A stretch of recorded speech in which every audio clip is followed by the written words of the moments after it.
जिल्ह्यातील 8 विधानसभा मतदारसंघासाठी निवडणुकीसाठी उद्या मतदान होणार आहे। मतदान सकाळी 7 ते सायंकाळी 6 वाजेपर्यंत असणार आहे। मतदानाची बॅलेट युनिट, कंट्रोल युनिट आणि व्हीव्हीपॅट मशीन्स असं 7,754 यंत्रे मतदान केंद्रावर एसटी बसेसने पोहोच केली आहेत। मतदान प्रक्रियेसाठी 13,650 अधिकारी कर्मचारी वर्ग नियुक्त करण्यात आलाय।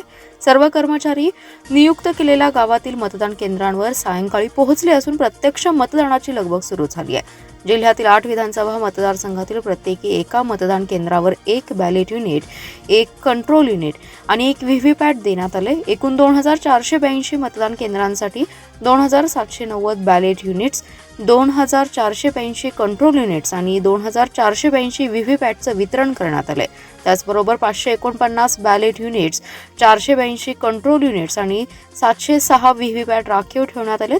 मतदान यंत्रे आणि 13,500 कर्मचाऱ्यांना घेऊन बसेस मिरज, सांगली, इस्लामपूर, शिराळा, पलूस, कडेगाव, खानापूर, तासगाव, कवठेमहांकाळ, जत या 8 विधानसभा मतदारसंघात दुपारी रवाना झाल्यात। सकाळी 8 वाजल्यापासूनच सांगलीतील तरुण भारत मैदानावर मतदान केंद्रांवर मतपेट्या वाटप करण्याचं काम झालं।